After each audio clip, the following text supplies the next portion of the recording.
Hi, I'm Jacqueline. And I'm Courtney, and this is Caffeinated Crimes. We hope you guys are having another wonderful week here in 2022. I don't know how many times we're going to keep talking about it being a new year. I don't know. I like a new year. There's not a whole lot exciting things going on to talk about. And, it's just the intros are hard. Maybe we need to go back to the bad jokes. We'll try that again next time. I do think there is a Curb Your Enthusiasm joke where he says, you can't say Happy New Year past January 7th. He's like, no more. No more. It's been a week. It's done. I mean, I feel like the whole month of January should count. Like, it's pretty new still. It's, I don't know. Whatever. Yeah, I don't know. January always feels like 40 years long, and then everything else just flies by, so...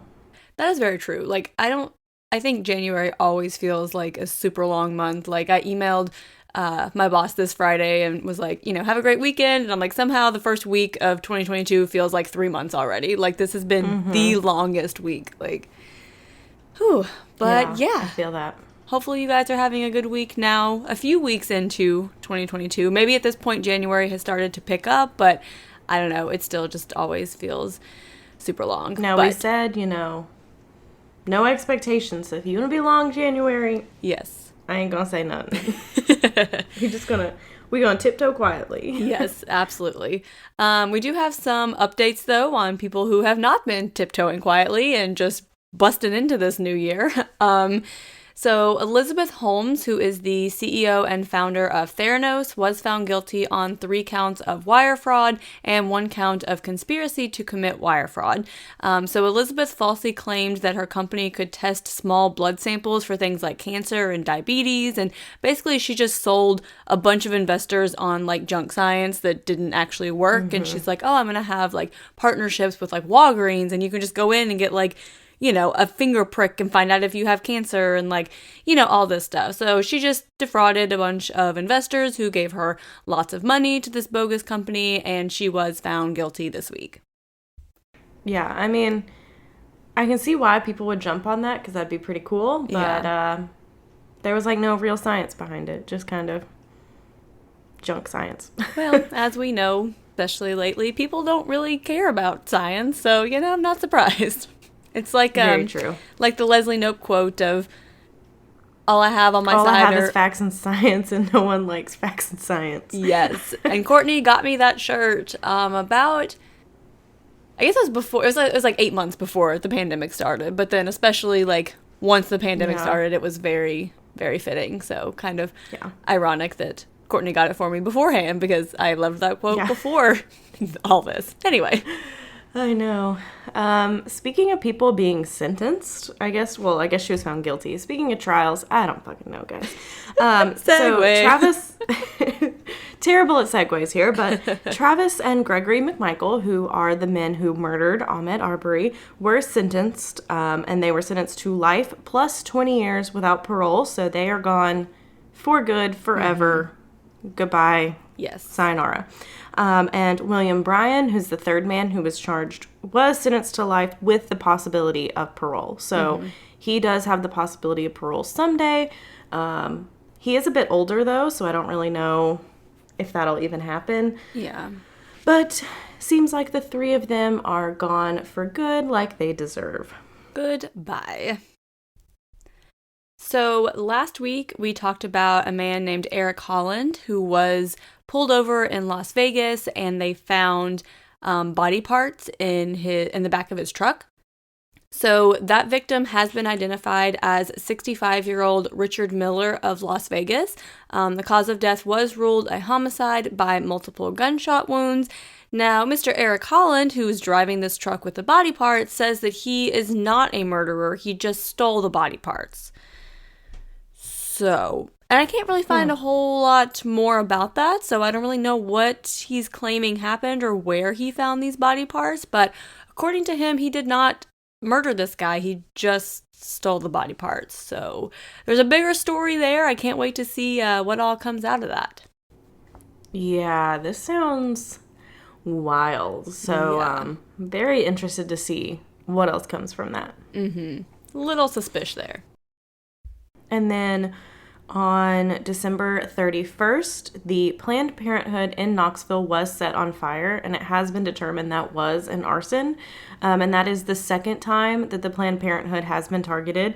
A few months into 2021, I think, early 2021, someone fired a gun into it. And then it was actually currently closed for some renovations, but now it's burned down, and they say it's basically they'd have to start completely from scratch. And I think I read too that before they were just directing people to the Planned Parenthood in Nashville or Memphis. And if you don't really know Tennessee, Memphis is like 8 hours away. I mean, Nashville's like 3, but Knoxville to Memphis is like 8-hour drive. So that's not really that great of a feasible option.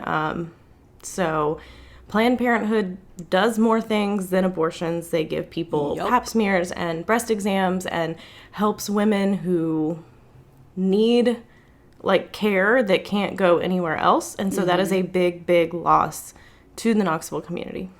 They also help with birth control for all of these people who are like, oh, just don't get pregnant and then you won't need an abortion. Well, now you can't get birth control because you burned the fucking place down. You know, it doesn't make sense. Like, regardless of what your views on abortion are, Planned Parenthood does a lot more than just that. So there's no reason to be against Planned Parenthood in general, even if you are specifically against abortions. Yeah. So that happened. I know that, someone started a GoFundMe, and then they were like, no, let's just donate directly to the website, just because GoFundMe can get a little muddled sometimes. Some people don't give the money where it's supposed to go. But if you have the means and you want to, you can donate. We'll try and put a link in the show notes if you want to do that. Yes. So today's case, today, I said that very weird.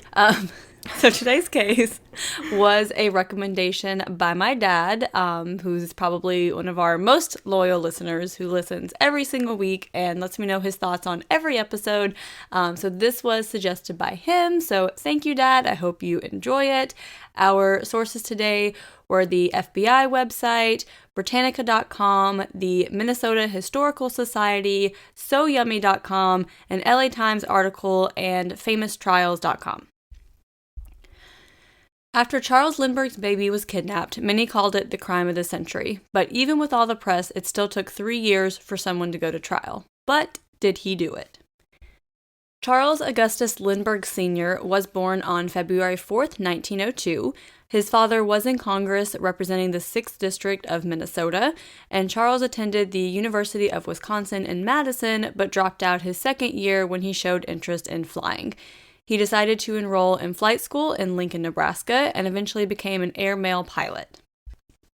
Soon, he got financial backing to attempt the first ever nonstop flight from New York City to Paris.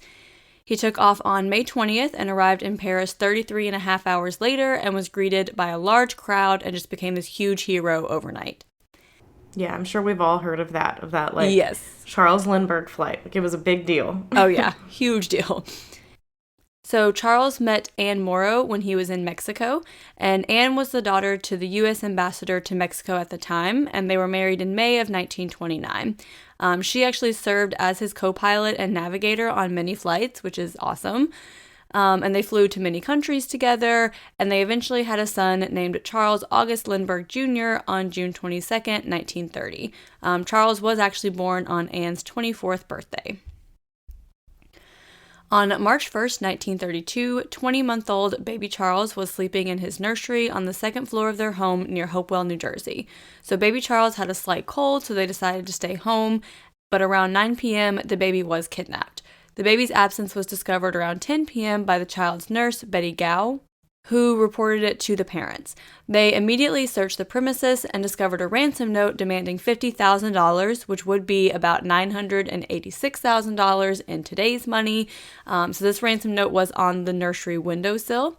So the Hopewell police reported this to the New Jersey State Police, who then took charge of the investigation. So, while searching the house, police found traces of mud on the floor of the nursery. Footprints were also found near the nursery window, and a ladder had been used to get into the room, and 2 sections of the ladder had been used in reaching the window. So one of the 2 sections was split or broken, like where it joined the other.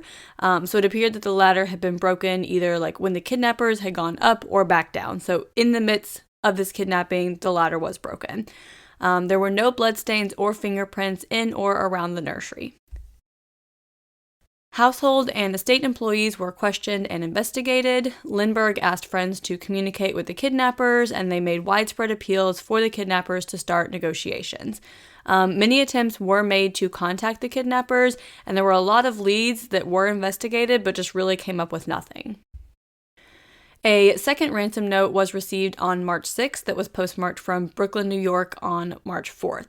So now the ransom demand was increased to $70,000, which would be $1.3 million today.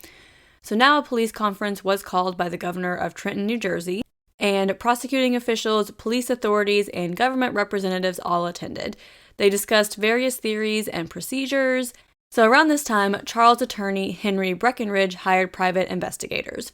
So FBI Director J. Edgar Hoover, who is just present all the time in our episodes lately, apparently. I know, 2 weeks in a row. Yeah.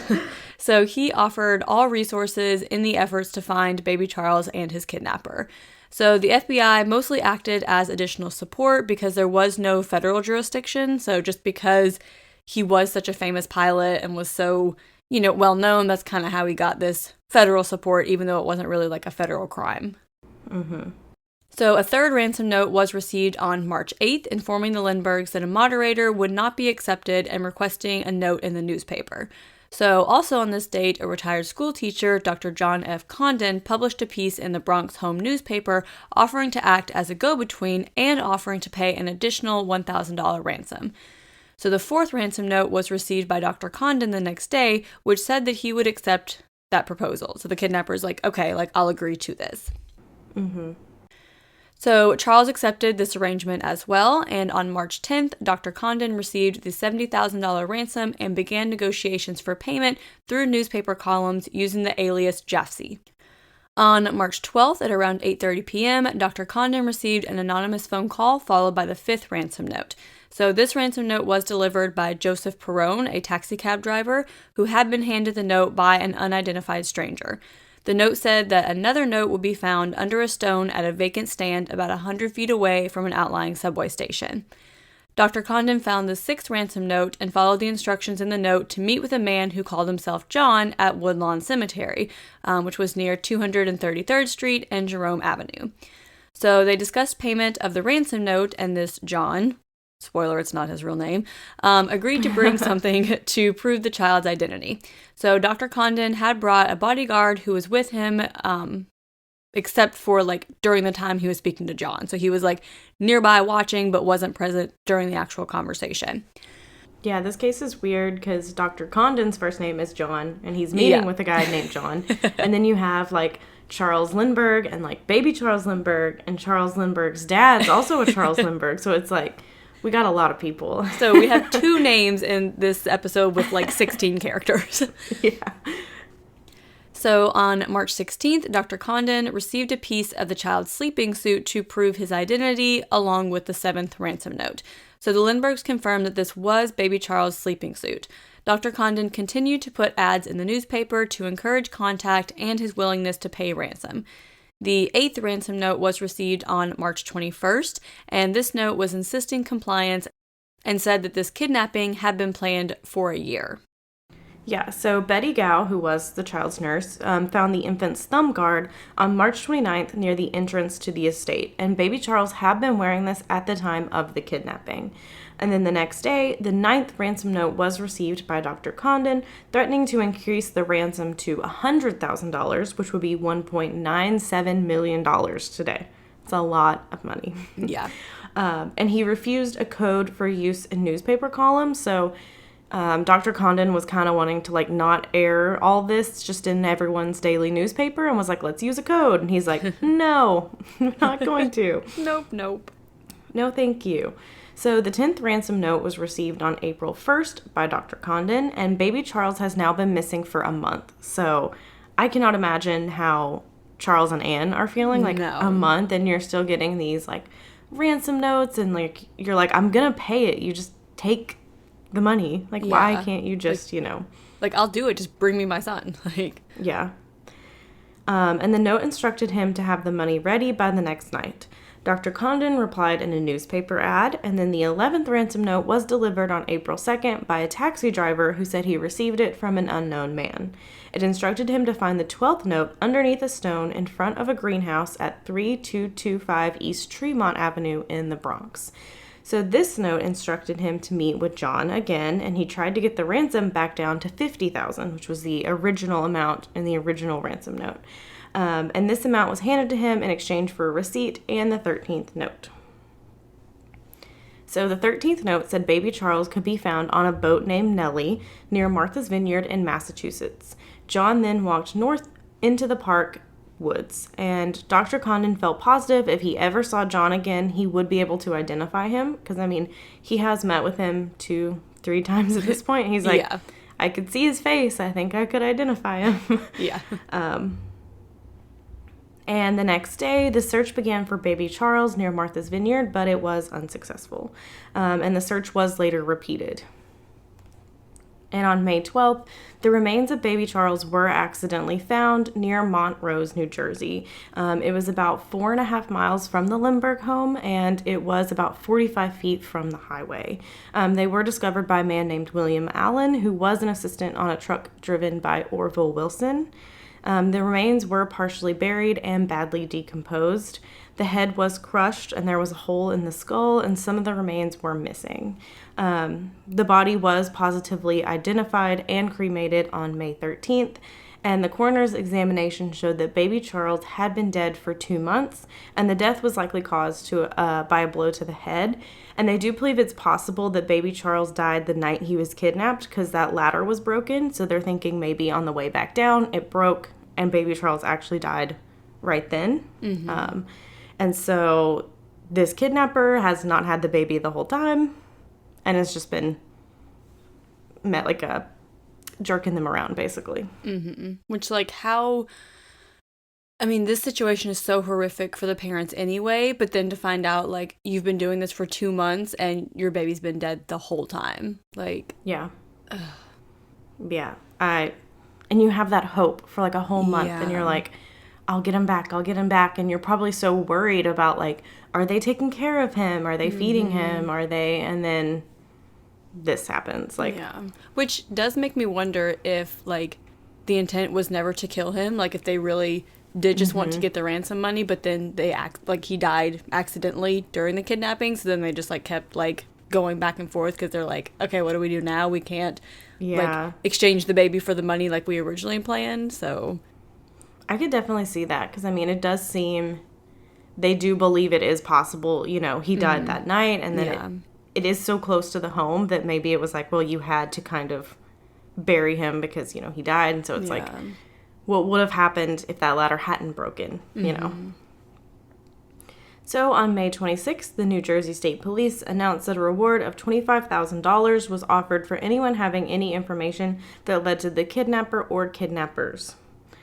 And while the conversation between Dr. Condon and John were happening, there were also like other conversations of people claiming to be the kidnappers. So on March 4th, 1932, so we're kind of like backtracking a little bit. This is a few days after the kidnapping. A con man named Gaston B. Means was approached by Mrs. Evelyn Walsh McLean, who felt like she could be helpful in helping the Lindberghs find baby Charles. Evelyn had become acquainted with Gaston when a few years before he'd done some investigative work for her husband, and Gaston felt certain that he could secure a contact with the kidnappers because he'd been offered an invitation to help with a, quote, big kidnapping a few weeks prior and had declined. So you're like, not gonna tell anyone? I guess you're a con man, but weird. Yeah. It's just like, hey man, I think I'm gonna do this really big kidnapping. You want in? Nah, dude, I think I'm good on this one. Nah, like, I'll pass, thanks. How does that conversation come up? So Gaston claimed that his friend was responsible for the Lindbergh kidnapping, and the next day, Gaston told Evelyn that he had made contact with the kidnappers. He convinced Evelyn to hand over $100,000 for the ransom and said it had been doubled from the original $50,000 amount. So until April 17th, Evelyn kept waiting for the return of baby Charles, expecting each day for him to show up. And during this time, Gaston said he was talking negotiations with the alleged leader of the kidnapping, who was known as the Fox. And Evelyn finally asked him, like, can you just return this $100,000? And she'd given him additional money that he'd said, like, he needed for expenses. So she'd given him all this money. There's no baby. It's been over a month. And she's like, can you just give that back? Because clearly you don't know what's going on. I don't think you're succeeding here, so I'll just take my money back. Thanks. And surprise to no one, he failed to give the money back. So she did turn the case over to the FBI. Gaston and the Fox, who was identified as Norman T. Whitaker, were apprehended. So Norman Whitaker was actually a disbarred Washington attorney. So Gaston was later convicted of embezzlement and larceny after trust, and he was sentenced to 15 years in a federal penitentiary. And Gaston and Norman were also convicted of conspiracy to defraud and were given 2 years each in a federal penitentiary. This, unfortunately, was not the only case of fraud in trying to find baby Charles. And many of these people who were claiming to know or be the kidnapper or whatever were found to be fraud before going too far. I think we see this a lot when people are missing and, like, people are like, it's this, or I did it, or I know where she is. Like, I hear this in a lot of, like, true crime cases of, like, people calling who have nothing to do with the case and just giving false hope to the family. And it's like, what possesses you to do that? Like, Courtney and I did a Patreon episode on false confessions last year, and we really tried to research this, like, specific phenomenon of, like you reach out to confess, not, like, a coerced confession, and we couldn't find anything on, like, the psychology behind it of, like, why it's mostly just, like, attention seeking or, like, I mean, that's pretty much the only, you know. Yeah, because that's the thing, too, like, it seems rare for people to reach out in, like, multiple cases, so it's just kind of like, what are you doing? Yeah. Why? It doesn't make sense. It's very weird, and this is the 1930s, and it was happening then, too, so yeah, not much has changed in the past 90 years. Yeah. So Violet Sharp was a waitress in Anne Lindbergh's mother, Elizabeth Morrow's home. So a lot of people here, I know. So she had been under investigation, and on June 10th, she died by suicide after swallowing poison when she was about to be questioned again. So this set off, like, a lot of red flags. They're like, we're about to question her again, and, you know, she ends her life, and they're like, what's happening? However, they did track her movements on March 1st, and it was soon determined she had no connection with the kidnapping. So the FBI was trying to investigate any possible lead at this point because they're really just kind of running out of anything. So there were rumors that members of a so-called Purple Gang from Detroit were responsible. And all allegations concerning this gang were taken very seriously and investigated, but none amounted to anything. And numerous registries of boats were examined to locate the boat Nellie that the last ransom note mentioned. They even tried to examine cemetery employees of, like, have you seen anyone coming around, like, with a baby, like, what's happening? And they examined other extortion and kidnapping cases to see if there were any, like, common thread or investigative tool that could help them, in this case, identify what was happening. So they're really throwing all resources at this case that they can. And they even pulled hundreds of photographs and descriptive data of known criminals to see if any matched John. And then on May 2nd, 1933, the Federal Reserve Bank of New York discovered 296 $10 gold certificates and one $20 gold certificate. All of them were Lindbergh ransom notes. So the money that had been used in the ransom is now circulating. So, like, okay, like, someone is using these. They found that they all had been made in one deposit.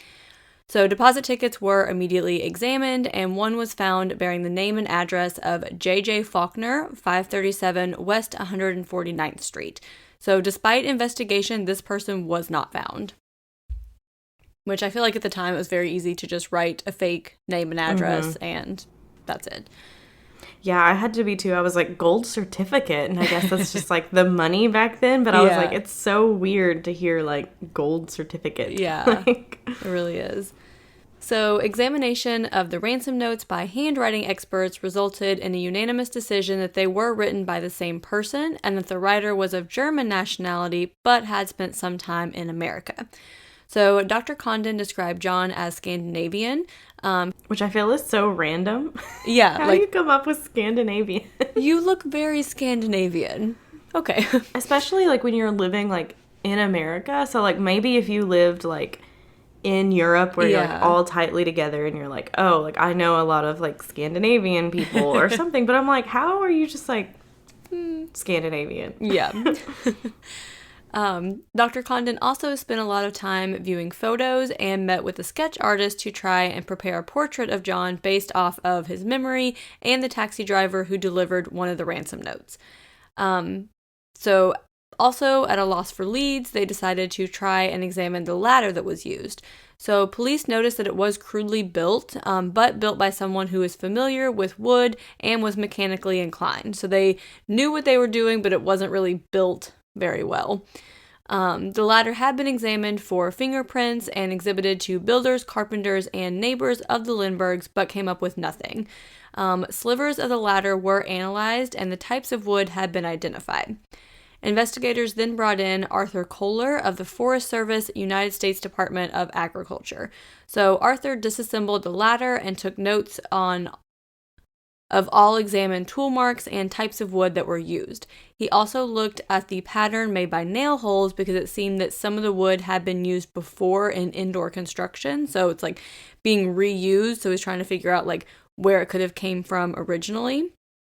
And Arthur made many trips to the Lindbergh house and to factories to trace some of the wood and made a report of his findings. Which I'm like, could you not just like buy a ladder at the store at this point? Yeah, like why? Like why are you having to make your own ladder?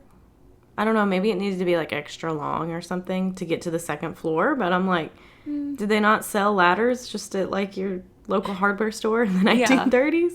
That's interesting. I didn't think about that. Because I don't think that would be that suspicious if you're buying a ladder. I mean, obviously if you go in and buy like gloves and like an ice pick and, you know, duct tape and stuff, it's like, but like a ladder? Like everyone needs a ladder. Yeah, and at this time it's not like there were like surveillance cameras where you're like, oh, if I go in, you know, Ace Hardware over here and buy a ladder, they're going to see me. It's like, no, only and really... if you pay cash, it's like... There's no way to trace it. Yeah, that is interesting. Unless it was someone very well known, and then they would have remembered that it was this person. But in trial, you couldn't be like, he bought a ladder. It's him. Maybe in the 1930s like, you could. I don't know. It's like, what? I mean, true. But anyway.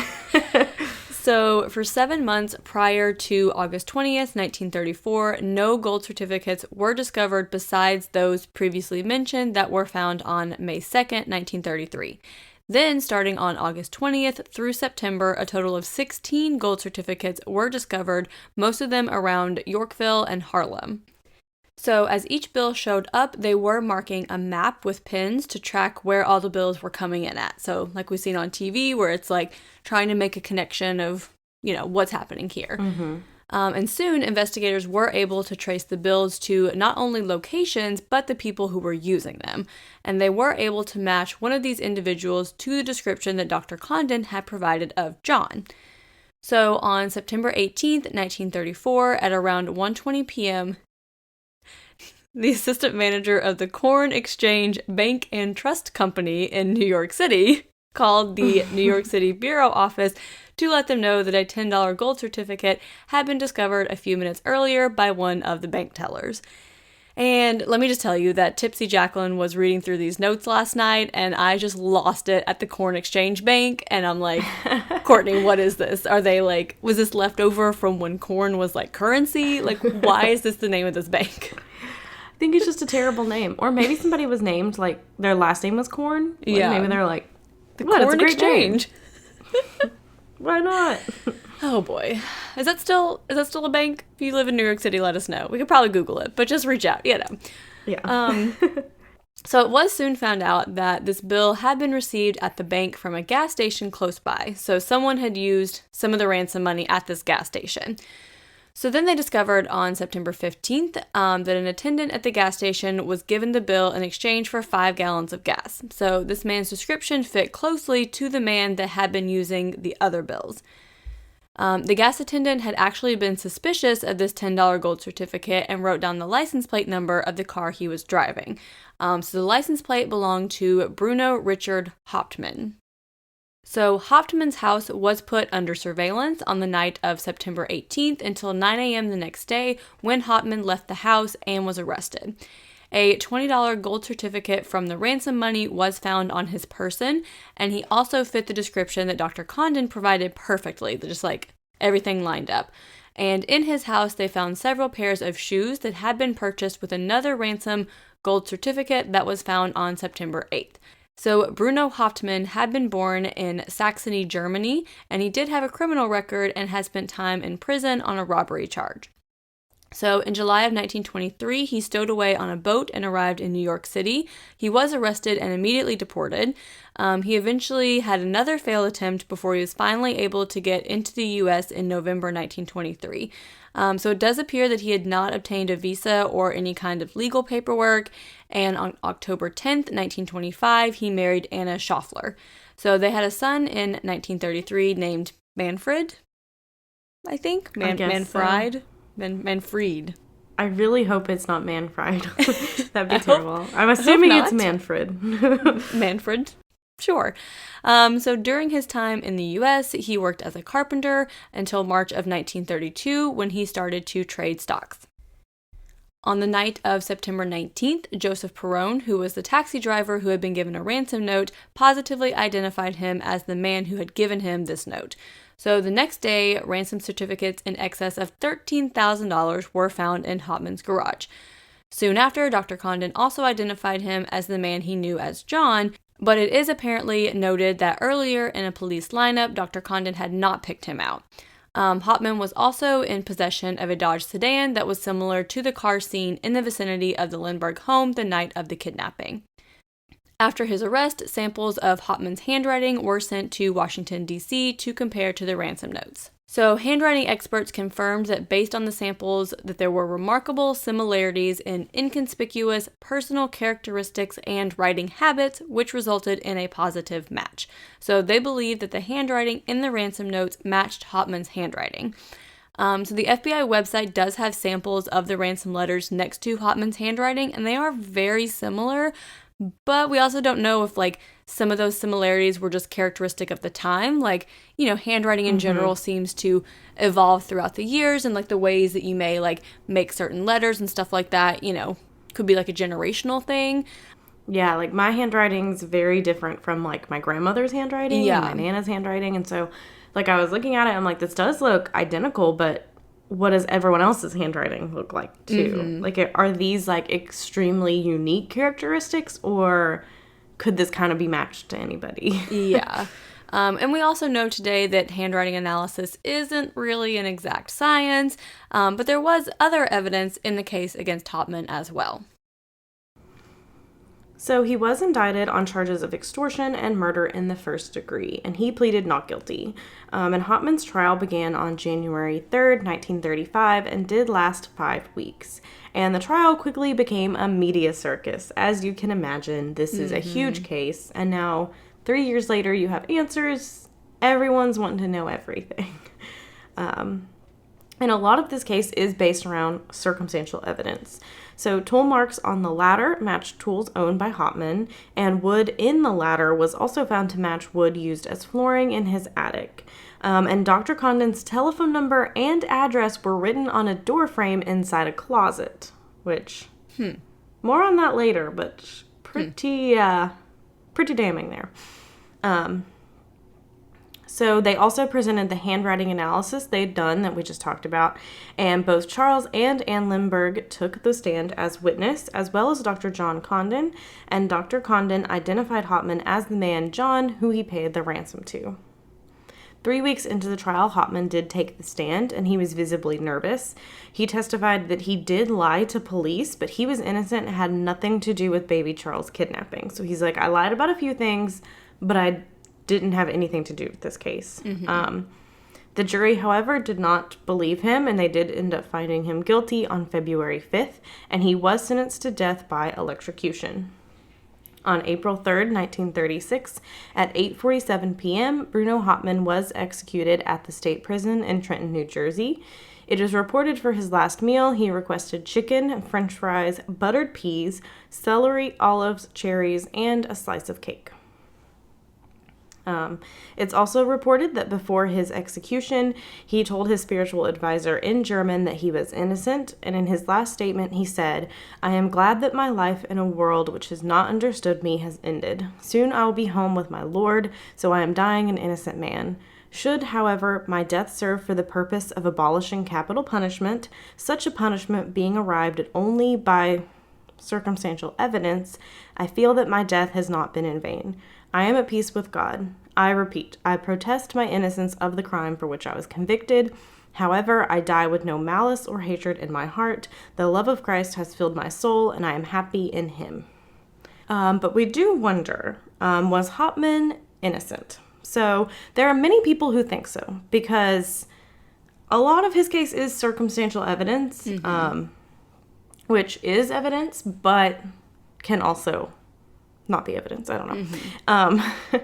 So even in 1992, his 93-year-old widow, Anna, said he was innocent and wrongfully accused. And her lawyer also thought the whole trial was just a fraud. They're like, this case is built on circumstantial evidence. There's nothing really standing here to, sentence him to death. And a lot of people who think he was innocent focus a lot on the fact that Anne and baby Charles decided last minute to stay at the home in Hopewell. So as we mentioned, baby Charles was kind of maybe having a bit of a cold, and they talked about maybe going to stay somewhere else, and they're like, no, let's just stay home. He's not feeling well. So it's like, how would an outside kidnapper know this? But again, it could just be luck that you're like, if you're not there, I'm just going to turn around and go back. So another large piece of evidence is obviously the presence of Dr. Condon's information and a large portion of ransom money. So Hoffman at trial tried to say that this was from an old friend, Isidore Fish. So he said he had a business partnership with him, and he said Fish was leaving to go back to Germany and left him with a shoebox full of money. He said he left them untouched until he accidentally hit it with a broom and then hid it in the garage, which I don't know. I mean, that's kind of weird. I mean, the ransom money didn't show up until, a certain day when it started getting spent. So I'm like, maybe, but, I also read reports that were saying, Fish owed Hoffman money. And so he was like, this is my payment. I'll just keep this and, use it. So, kind of weird. There's also reports that Fish left a notebook that had a sketch of a ladder that matched the look of the ladder used during the kidnapping. But Isidore Fish had died in 1934, which was a year before Hoffman's trial, so wasn't really like they could ask him or anything like that. As far as Dr. Condon's information being written on a closet, a reporter did later admit to having written it down there when he was in there after the arrest. So this reporter was like, yeah, I wrote it down, which, why? Yeah. I only saw this reported in Crime of the Century by Gregory Algreen, so take that for what you will. This is only one book that book's purpose is to try and prove Hoffman's innocence. So I don't know if that's biased or not, or if other places are collectively leaving it out. So hard to tell. The crime scene did appear to be contaminated with, which is a big mess up and also common for cases at this time. I mean, even into the 90s, we're seeing people just trampling through a crime scene when they shouldn't be. So many other theories have come out about what happened, even one including that Charles Lindbergh himself accidentally killed baby Charles and staged a kidnapping to cover it all up, which feels a little tinfoil hat to me, but, people possible. are out there. Some theories believe that witnesses and the experts who testified were all coerced into it and threatened. However, there are still many who believe Hoffman is guilty. Charles Lindbergh did believe Hoffman was the man responsible. And this case is a difficult one. There's a lot of circumstantial evidence, but a lot can be like eyewitness testimony, which you do have multiple people saying like this was John, but also we know eyewitness testimony isn't reliable. There were some outdated practices, like the handwriting analysis isn't really something I think that could be used today. I also wonder with like the eyewitness testimony, like what information was given to these people to make the identification, like, was it like, oh, do you recognize this person as the person who spent this money, yes or no, versus like, here's a lineup of 5 people, do any of these people look familiar? Like, we know that the way that eyewitness identification is done is different now versus, even like 30 years ago, so it's like, yes, we have all these people identifying him, but how was it presented to them to make that determination, Yeah, because Dr. Condon did see Hoffman in a lineup and did not pick him out. Yeah. So that is pretty important. And then later he was like, yes, it's him. So that's another thing that Crime of the Century, I could see a little excerpt of it on like the Google books or whatever. And that was another thing where they were like, well, he didn't pick him out there. Like clearly, So again, many people did identify Hoffman as John. Unreliable, as we just discussed. And Hoffman did quit his job shortly after the ransom money was paid. So shortly after is kind of when he stopped being a carpenter and started trading stocks. So that's kind of suspicious that you'd quit your job right then. The ransom money was found in his house, as well as Dr. Condon's information. That is kind of strong evidence. But I do think there's room for reasonable doubt here as well. I mean, you do have this possible other suspect in Isidore Fish that you could kind of point it to. I don't really see how a jury could be like 100% sentence this man to death. Yeah. So I don't really know. We've seen some shady shit in the past, whether Hoffman did it or not. I'm not on here to defend or try to exonerate him, but I don't necessarily believe if he should have been sentenced to death on the evidence presented at trial, because it was very circumstantial. So the Lindbergh kidnapping case did lead to the U.S. Congress passing the Federal Kidnapping Act, also known as the Lindbergh Law. So that act made kidnapping a federal offense and allowed federal investigators the authority to pursue kidnappers across state jurisdictions. So we said earlier, FBI was just kind of providing resources because they had no jurisdiction. This case changed that. So now we see if there's a kidnapping across state lines, the FBI can jump in. That is because of this case. And that is the story of the kidnapping and murder of baby Charles Lindbergh. Now, in your research, did you see anyone that was suspicious of Dr. Condon? Not really. Because that's like, there's that's where my mind goes. That's the thing. There are so many like theories out there that it was at some point you kind of just have to like pump the brakes. Not as much on him, more so that he was just kind of like, I did see that the mafia was getting involved, and he was pissed that like Charles Lindbergh was letting the mafia get involved, so he got involved, and more so just kind of him sticking his nose where it doesn't belong.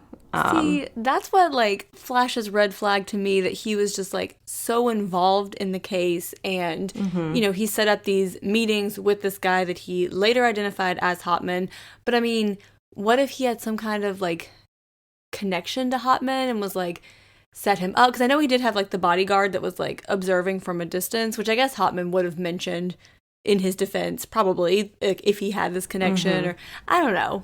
Because there was another taxi driver who was given a ransom note by a man he later identified as Hoffman. So I would think if you're Hoffman and you were paid to, like, give this ransom note, you'd be like, he paid me. This guy paid me. So I think that kind of adds another layer. But, I mean, I think it was just him. He could be guilty, but at this point anyone could be guilty.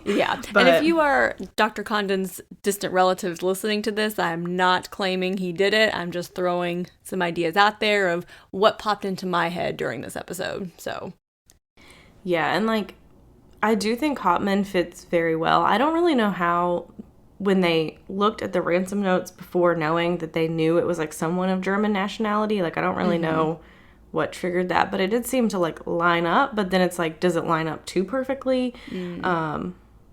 But yeah, I mean, there's a lot of suspicious things going on.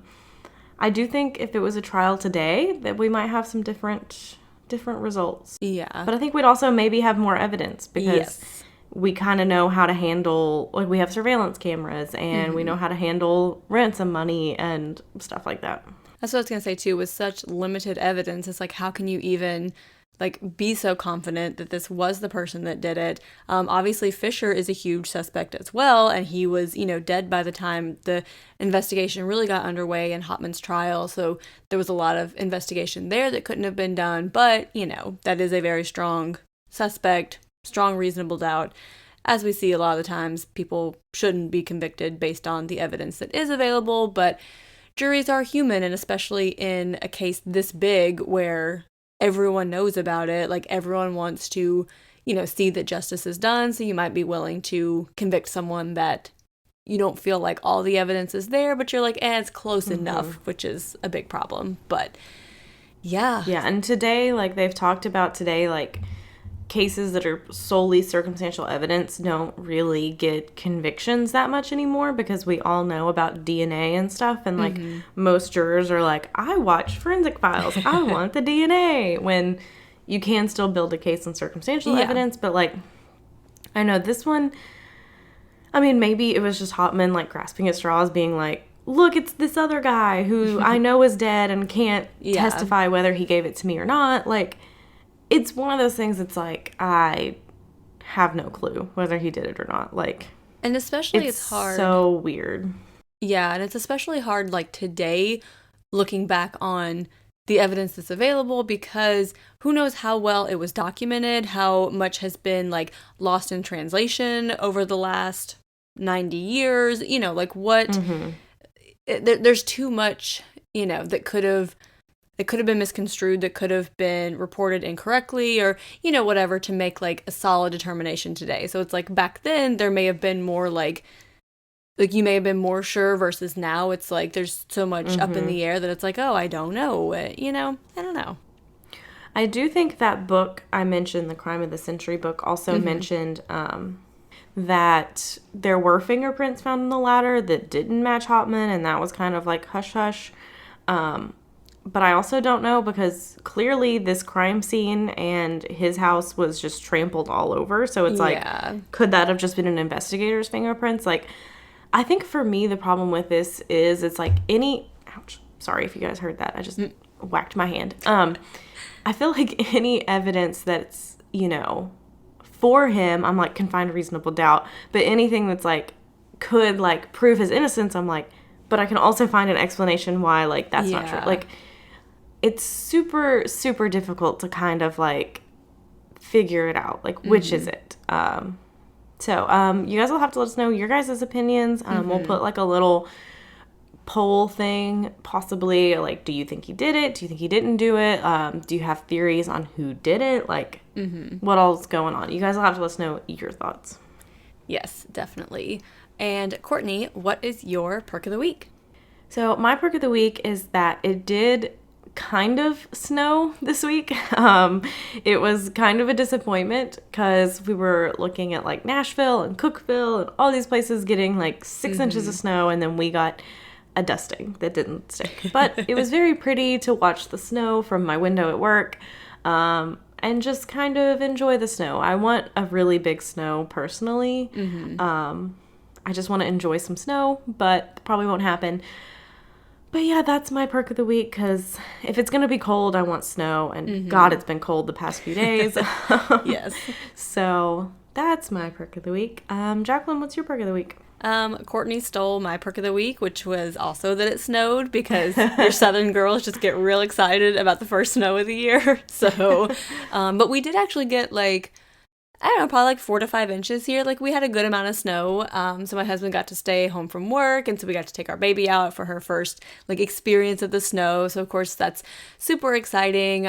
She liked watching it fall out the window. She was like amazed, but then touching it she was not about because it was too cold.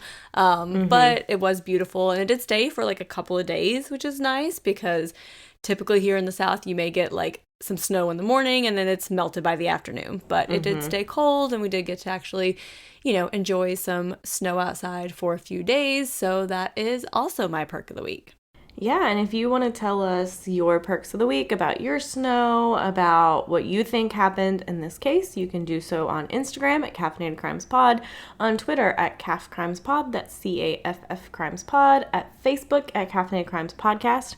We are on TikTok at Caffeinated Crimes. We're on YouTube at Caffeinated Crimes Podcast. You can send us a good old-fashioned email at caffeinatedcrimespod@gmail.com. And if you feel so inclined and you want a few bonus episodes, I think we, at this point, are going to have a January bonus either out already or coming soon. Don't really know. Somewhere coming soon, here. Maybe. I don't know. It'll be there at some point before January 31st. There will be another bonus. And we do have 16, 17 bonuses already. So pretty good back catalog for you to binge. We do monthly Google Hangouts. You'll get a quarterly gift. You can join our Discord channel and chat with us. And again, please, if you're a Patreon, please join that Discord channel. Yes. We want to talk to you. We want to hang out. We want to make all of our Patreons be friends and be one big happy family. So, if you want to do that, that is patreon.com/caffeinatedcrimes. And as we will say forever and always until we reach 50 of these, please leave us a review on Apple Podcasts. If you are like my brother and you don't understand what the hell is Courtney doing? I drank coffee ground.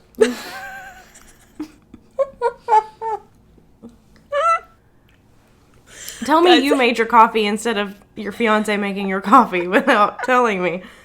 I just see Courtney just take a huge sip of coffee and then just spit it all back out. And look at this. This is coming out of my mouth. I don't know if you can see it. Ew. It was a lot. Okay. Definitely gonna have to cut out that noise Courtney just made. Sorry. Oh, okay. Take one. Hurry, son, go wash my mouth out. Anyway, so if you are like my brother, who I called out last week for not leaving us a review, and you don't know how to leave us a review, I'm going to walk you through it. So you are going to open the little purple podcast app on your phone. You are going to hopefully have us right there because you've subscribed and, downloaded and all that stuff. But if not, you will search for Caffeinated Crimes. You will pull up our little logo. You will scroll down to almost the bottom and you will see ratings and reviews. And there's a 4.5 out of 5 stars because some of y'all assholes left us 1 star. So then you will go underneath that. You will click the stars. You will write a review and you will submit it. So just so you have all of the details, because maybe that's why y'all are not leaving us reviews, because you just don't know how to do it. So hopefully that helped. If y'all need like a tutorial, I don't know, if you're struggling, reach out. Your girls will help you. So once we reach 50 of those, I think I said we're just going to go with it. 50 of those, we will draw someone to win a pin, a sticker, and a $10 gift card to the coffee shop of your choice. So make sure you head on over and do that if you have some kind of Apple device. Yeah, and please leave 4 or 5 stars. Again, we've mentioned if you leave 1, you probably won't be in the drawing. But if you do leave 1 star, please just explain why. Yeah. And not just leave a 1 star. Like, constructive feedback we can handle, but if you just give a 1 star and you don't tell us why, we don't know how to fix it. Unless it's our voices, because I can't fix that. Sorry.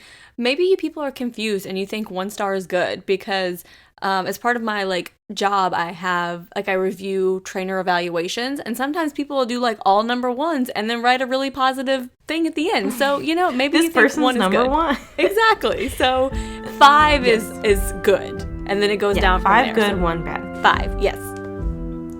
But in the meantime, go have a cup of coffee. And don't commit a crime.